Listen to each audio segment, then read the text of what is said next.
खास साथी गौतम अडानी के अगर ईडी रेड मेरे साथ करवाओ, मेरे साथ आप IAS 4-5 पकड़वा दो, तो गौतम अडानी मेरे से बात नहीं कर सकेगा, मैं सारे उसके केस पकड़ दूंगा। मैं तो पर्सनली जानता हूँ उसको कि गौतम अडानी का चरित्र क्या है, उसने कैसे पैसा कमाया, सब मुझे पता। तंबू तानने वाला आदमी था। लेकिन सारे पैसे तो विपक्ष के पास है ना सर, सारी ईडी CBI सब विपक्ष पे लगी हुई है, तो पैसे आपको कहाँ मिलेंगे? और बात ये है बेटा कि ये गलत इस्तेमाल कर रहे हैं ना, ये सब पिंजरे के तोते। ये कांग्रेस भी करती थी, ऐसा नहीं कि पहली बार, इन्होंने उस वर्जन को बड़ा कर दिया। ये जो वायरस को कुर्सी पे चिपका के गए थे ना कांग्रेसी, इन्होंने उसको बहुत बड़ा सेटअप दे दिया है कि अब सारी एजेंसियां इनके हिसाब से समाज में काम करें। प्रधानमंत्री को कुर्सी का मोह कब से है? वो तो कहते हैं कि मैं फकीर आदमी हूँ, कुर्सी का उनको कोई मोह नहीं है। भगवान करे देश का प्रत्येक नागरिक ऐसा फकीर बन जाए जिसके पास 8,500 करोड़ का प्लेन हो, 10-10 लाख के सूट हो, 20-20 लाख की घड़ियाँ हो। प्रोटोकॉल है ना सर? किसका प्रोटोकॉल? प्रधानमंत्री। उसकी तनख्वाह कितनी है? वो पैसा कहाँ से आ रहा है? उसको अधिकार है क्या? उसकी तनख्वाह कितनी है? 5 लाख। 5 लाख में आदमी 20 लाख का सूट पहन लेगा? अपनी सारी 8,500 करोड़ का प्लेन बना ले, खरीद लेगा? कर चुके हैं सॉरी, अपनी सारी जमीन वो तो कहता था मैं चाय बेचता। खाना भी तनख्वाह के पैसे से वो खाते हैं और बहुत सादा खाना खाते हैं, खिचड़ी दाल चावल। सही बात। वो मार्केटिंग हेड हैं। मार्केटिंग हेड समझते हो ना आप? बिजनेस के अंदर सबसे बड़ा कीमती हीरा कौन सा होता है? मिट्टी को बेचने वाला। गुजरात के लोग मिट्टी बेच खाते हैं, ये कला है उनमें। पानी बेचने का धंधा कहाँ से आया बताइए आप? गुजरात के लोगों ने सिखाया। पंजाब के लोगों ने पुरुषार्थ किया, फसलें पैदा की, अपने परिश्रम से लोगों का पेट भरा। वो कहते हैं लोगों का पेट भरो। पेट भरेंगे तो लोग दिमाग से सोचेंगे, दिमाग से सोचेंगे तो लगेगा कि भारत में कितना अत्याचार है। माँ के गर्भ से अछूत पैदा कर देते हो आप, लानत की बात है। ये शूद्र वैश्य क्षत्रिय ब्राह्मण मानव शरीर के भीतर है। इस संसार में सिर्फ 2 जाति। अगर हम विश्व के गुरु बनना चाहते हैं तो सोच भी तो वैसी रखना पड़ेगी। बबूल के पेड़ पे आम आ जाएगा? ये तो मानेंगे ना कि भारत आत्मनिर्भर बन रहा है अब। किस तरीके से? कल देखिए INS विक्रांत। फिर वही बात है, ये मार्केटिंग वाले लोग हैं। हकीकत क्या है आप देखो ना मेरे बेटे। 80 ये खुद ही कह रहे हैं। मैंने ITR में पूछा, सॉरी RIT में पूछा, क्या बोलते हैं उसको, RTI, हाँ, राइट टू इन्फॉर्मेशन, कि भाई देश में कितने लोग, 80 करोड़ लोग गरीब हैं।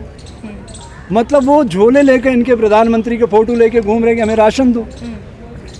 हंगर इंडेक्स में हम ऊपर बढ़ रहे हैं। होना क्या चाहिए? तो स्वावलंबी भारत बनाना चाहिए था। ये सब बातें मैं आपको कह चुका हूँ। कोई नए प्रश्न करो तो नई बात आएगी। नहीं, प्रश्न नया असर इसलिए हो रहा है क्योंकि देखिए आप आत्मनिर्भर भारत की बात नहीं मान रहे हैं। अब ये कैसे मनाया जाए? आपको कल INS विक्रांत देखिए भारत ने लॉन्च किया अपना, तो ये बड़ी बात है ना सर देश के लिए। इसकी तारीफ आप नहीं करेंगे? सबसे बहुत अच्छी बात है, मैं स्वागत करता हूँ। हम औद्योगिक जगत में आगे बढ़े, वैज्ञानिक जगत में आगे बढ़े, लेकिन गरीब किसान की दशा को भी तो सुधारें। 2022 चल रहा, हमने वादा किया था डबल आय का, कहाँ खो गया? हमने 2 करोड़ नौकरियों का वादा किया था, कहाँ चली गई? हमने 15 लाख खाते में देने का वादा किया था, कहाँ चला गया?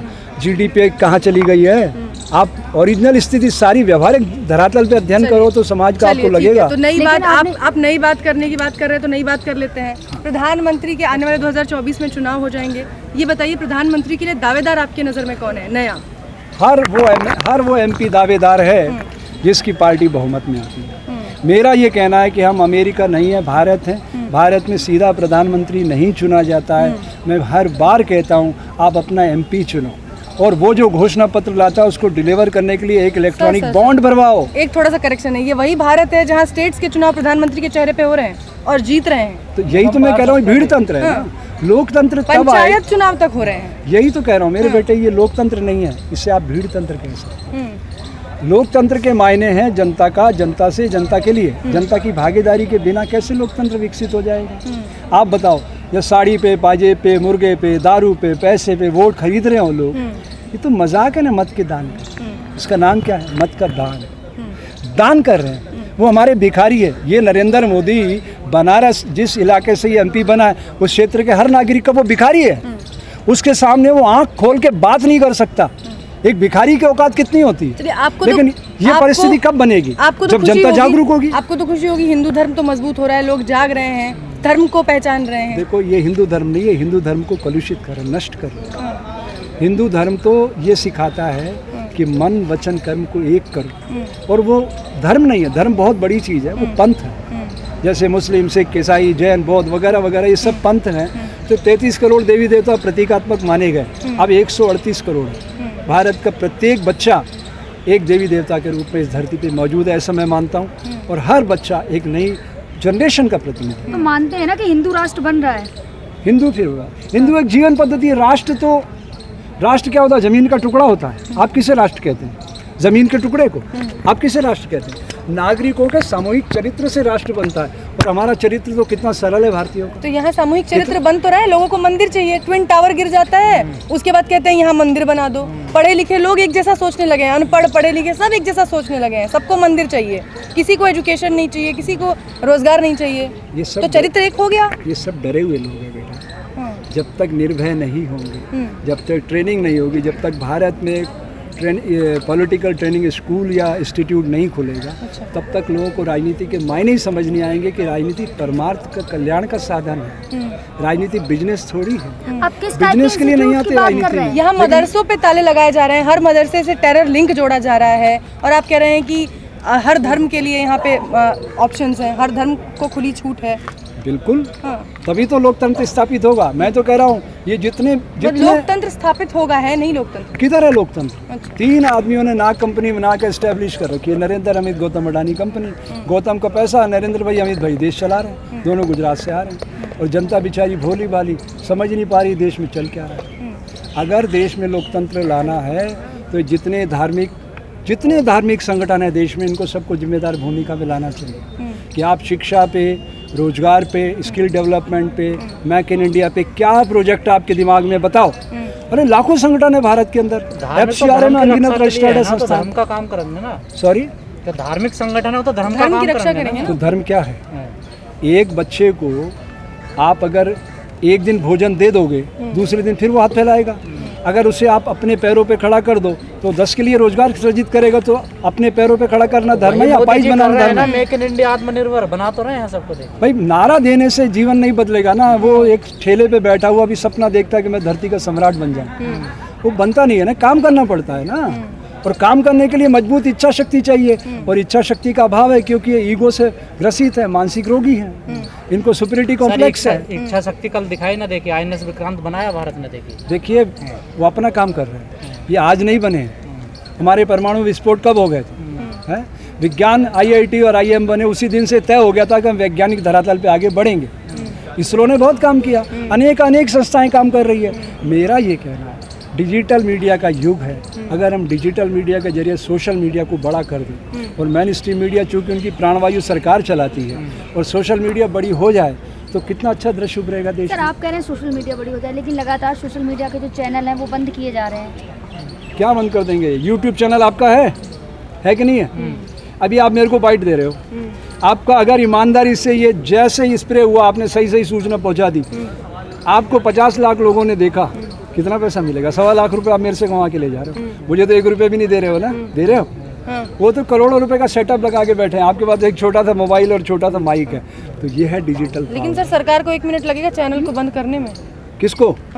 यूट्यूब को बंद कर लेंगे वो? कर दे रहे कौन सी दुनिया में घूम रहे हो आप? कर रहे हैं सर। एक बात सुन लीजिए आप, ये एक रास्ता बंद करेंगे, प्रकृति 1000 रास्ते खोलेगी। लिख लीजिए, डिजिटल मीडिया अब चुप नहीं रह सकता।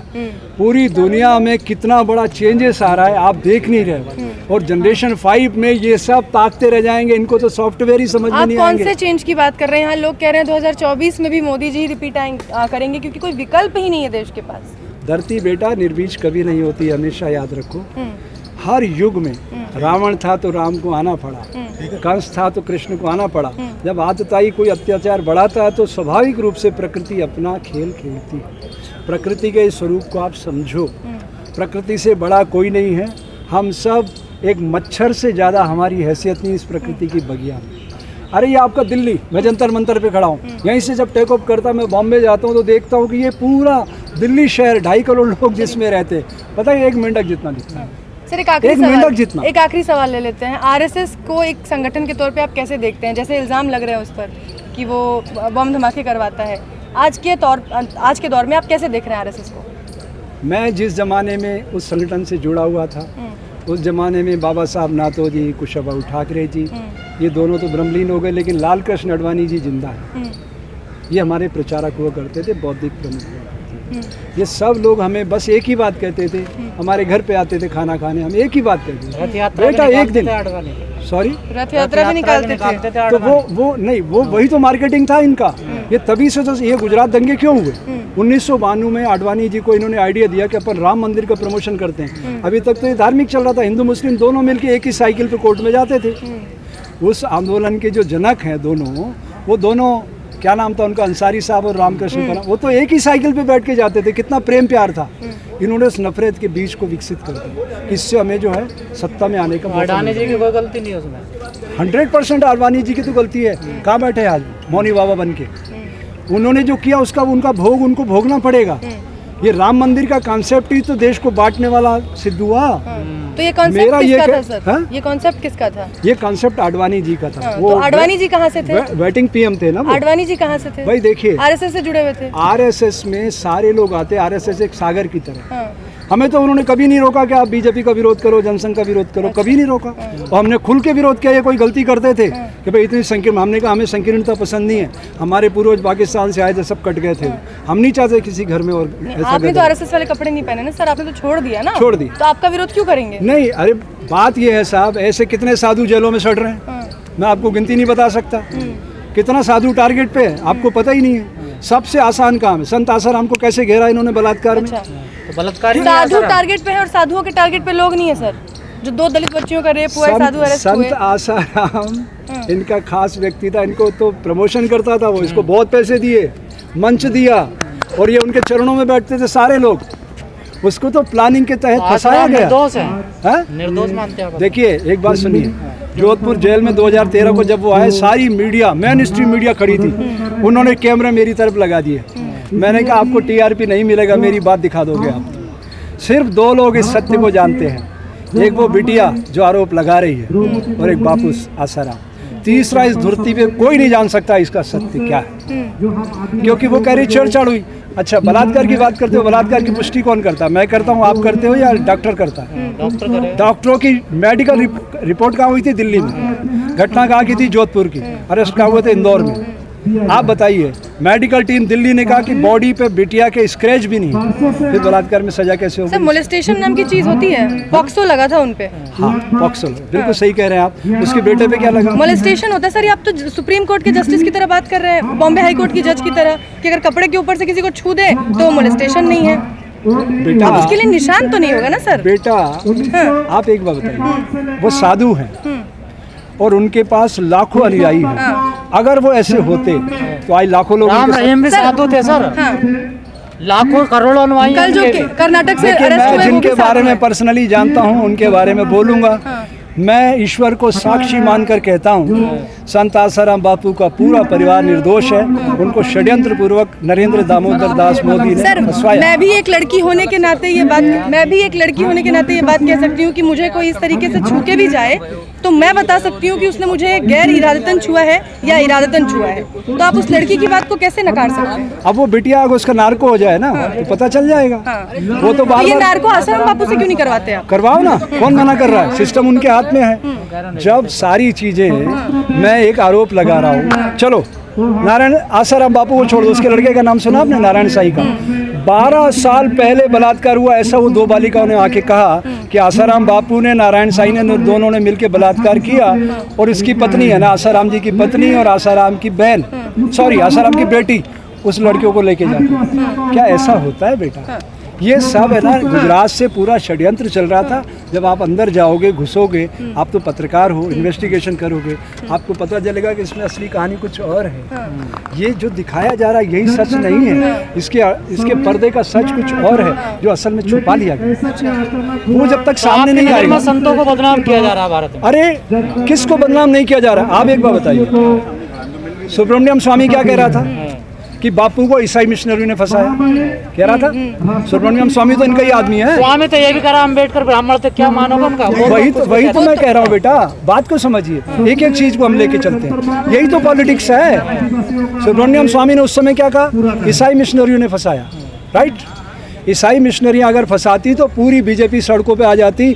हर व्यक्ति बापूजी के चरणों में बैठता था, प्रधानमंत्री से लेकर हर व्यक्ति। क्या कारण है कि बीजेपी के लोग उनके साथ नहीं दे रहे थे? एक व्यक्ति जिसका नाम है नरेंद्र दामोदर दास मोदी, पूरा प्लानिंग के साथ फंसाया गया।